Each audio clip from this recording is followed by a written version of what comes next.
We're taking you to the stars this week with space news, questions about Google's artificial intelligence, Australia's creepy crawly solution to plastic, Ireland's flying boat, and a sweet rescue from a chocolate factory. Over here! Hey, listen up!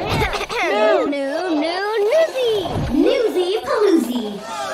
Hello, I'm Leela. And I'm Lindy. And we're Newsy Pooloozi, the coolest news poll for curious kids and adults.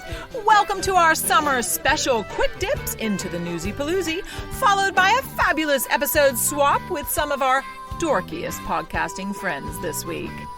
That would be the fabulous Dorktales Storytime Podcast and their Hidden Histories.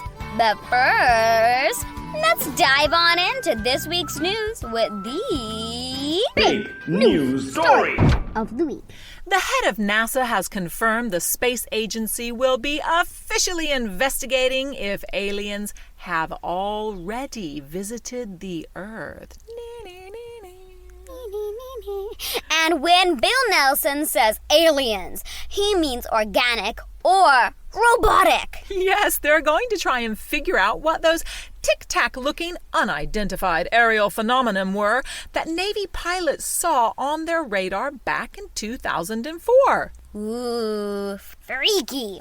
Speaking of robots, a new type of artificial skin developed at the University of Glasgow could give robots near-human levels of sensitivity to touch. Creepy. Speaking of creepy, did you hear that Google has sent home an employee for saying that the company's artificial intelligence chatbot, the computer programs designed to simulate conversation with humans, like at a bank or an airline online, was actually sentient? Sentient is a fancy way of saying the AI is able to perceive or understand things, like a human. OMG. OMG. My turn to be the robot. Moving on. It's the call of nature. Nature. Get on your safari suit or squeeze into your scuba gear and get ready to hop into a Jeep or a submarine. Submarine. Because Mother Nature is calling. Nature. We all know plastic pollution is a big problem, and we've discussed many solutions on Newsy Pooloozi before. But never one as creepy crawly as this. We're talking about plastic-eating superworms. Yuck!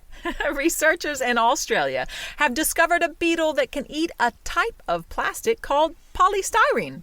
That's one of the most common forms of plastic, like for making styrofoam. And it's not easy to recycle, getting into our water streams and possibly even our own bodies. Enter the larvae of a certain species of beetle, usually called a superworm, which can eat through polystyrene thanks to some special stuff in their gut called enzymes. We're happy to say that the researchers are trying to replicate or copy this enzyme in a lab.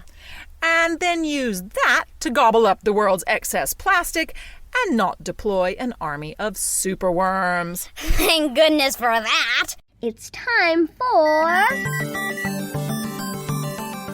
Technology News. Technology News. Have you seen the new flying boat launched in Northern Ireland? Epic! And when Leela says flying, she means it looks like it's flying. But the reality is just as cool, trust me. Because this vessel has special hydrofoil wings, which are wing-like blades attached to the bottom of the boat. They rev up, push the boat up and out of the water, picking up speed, and pretty much looking like it's flying. And did we mention this 10-ton vessel that can carry 12 people is also eco-friendly electrical powered? Whoa, no nasty diesel in the water with this boat. Impressive. And finally... Step right up. Have a go at the lucky dip machine. The lucky dip machine. What's it going to do today, eh? An oddball, no doubt. An oddball, no doubt.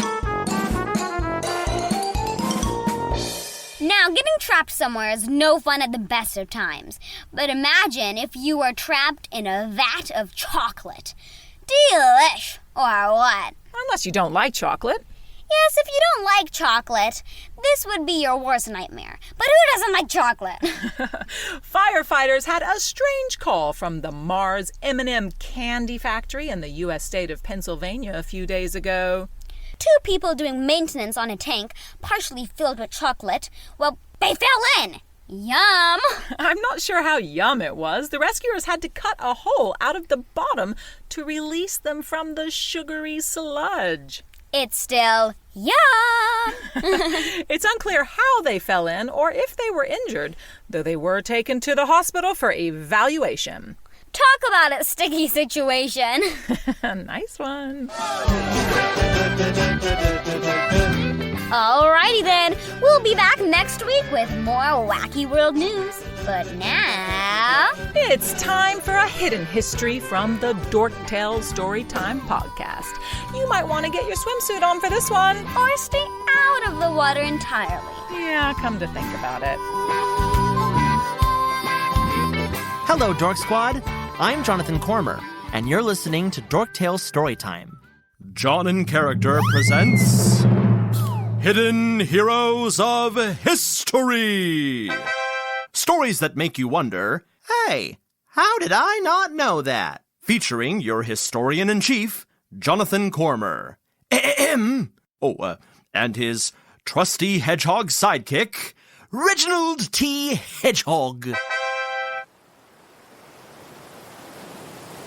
Hey, Reg, I got your note. Did I make it? Oh, Jonathan, thank goodness. You're just in time. I found your note taped to my door when I got back home from running errands. Hang on, here.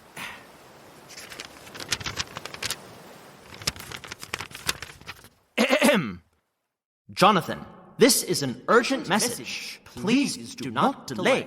Do not let anything keep you for long.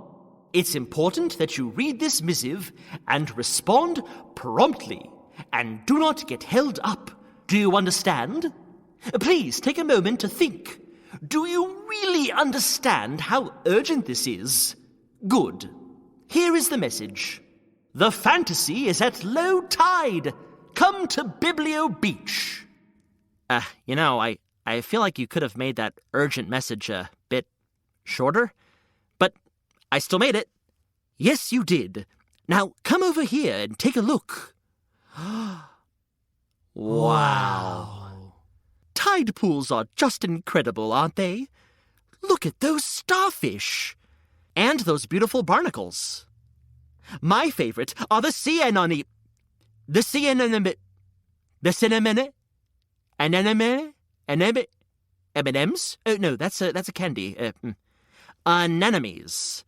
Anemones. Anemones.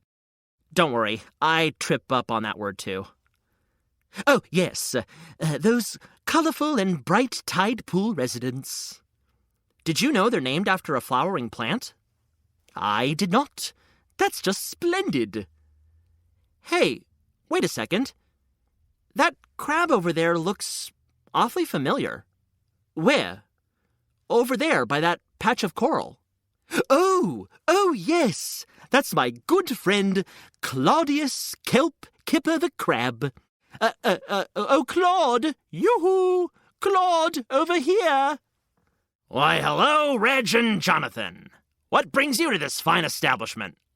We wanted to observe all of the amazing creatures in this tide pool, but it's an added bonus that we get to see you, my friend. Aw, shucks. So how's the sea treating you? It's all radical waves and very good breezes out here. Seen any fun ocean buddies recently? Just the usual. I saw Donna and Greta, the dolphins that get together to gossip just off the shore. Saw the lumens, too. That jellyfish family who are always glowing along. Oh, and a new shark or two just arrived. Oh, yeah, and Jerry the sea cucumber. Oh, that's incredible. Always so much to see out here in the surf. Anyways, I should probably scuttle along, meeting up with some friends to play a game of cards before high tide. Bye, you two. Yes, bye-bye, Claude. Yeah, see you later.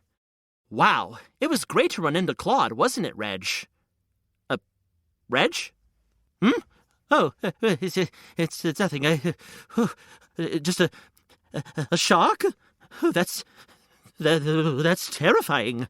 I can't believe Claude saw a real shark. You know, sharks are really fascinating creatures, Reg, even though they do get a bad reputation in the media. Oh, I don't know, Jonathan. All I see are real fearsome beasts. I mean, have you seen their teeth? You know, I actually think I have the perfect historic hero to introduce you to, Reg. I think she will convince you that there's more to sharks than meets the eye. And who would that be? Eugenie Clark. And what, pray tell, did Ms. Clark do? She was an ichthyologist. An icky-whatagist? An ichthyologist. Ichthyology is the study of fish. Ooh, that does sound fascinating. Now, I want you to keep an open mind while you hear Ms. Clark's story. Who knows? You might change your tune about sharks by the end of the tale. All right, I'm listening. Ms. Clark developed her passion for marine biology at a very young age. Marine biology, which is the study of oceans and ocean life, right? Exactly. At 9 years old, she went to the New York Aquarium every Saturday, while her mom worked at a nearby magazine stand. She must have felt how we do when we're exploring these tide pools, fascinated by the many wonders of the sea. I think so, Reg. She dreamed of swimming with the fish in the aquarium. It's where she developed her love for the ocean and every creature in it, including sharks. Ooh, I find that hard to believe. Ms. Clark went to school and received her doctorate in zoology. While she was studying, she was also doing research for incredible institutions, like the American Museum of Natural History in New York City. Oh, you've told me about that place. A museum filled to the brim with knowledge about our universe and the natural world. That's correct. And they have dinosaur bones. Yes. I just love dinosaurs. Me too. They move in herds. They do move in herds. All right, enough dreaming, Dr. Grant. You know storytelling finds a way. Toward the end of her time in school, Ms. Clark received a Fulbright scholarship to pursue ichthyological studies at the Red Sea in Egypt. A Fulbright scholarship? What's that? It's a prestigious award given to students so they can conduct research, teach, and share their talents in different countries. And the Red Sea in Egypt? Ooh, that sounds exciting. It was. And it was a very unexplored region when Ms. Clark went to conduct her research there. She observed 300 fish species, including 3 that were previously undiscovered. Extraordinary! Now, when are you getting to the bit about sharks? I'll need to brace myself. Right now. Oh no, here it comes. Ms. Clark founded Cape Hayes Marine Laboratory in Florida. It's now known as Mote Marine Laboratory. She was fascinated by sharks and spent thousands of hours studying their habits and behaviors. For instance, she observed that some sharks don't move while sleeping, indicating that not all sharks have to continuously move in order to breathe. Now, I didn't know that at all. I thought all sharks had to move to breathe. Yeah, me too. And she realized that while they can be dangerous at times, just like many other animals, they're not as fearsome as we think they are. But how did she discover all of this, Jonathan? I can't imagine it is easy to study underwater creatures when you can't breathe underwater yourself. Well, throughout her career, she conducted 72 submersible dives. Submersibles? Oh, those are small water vehicles that can go to great depths. Kind of like a submarine, but they operate a bit differently. Ah, I see. Alongside her submersible dives, she also kicked off a new way of conducting underwater research.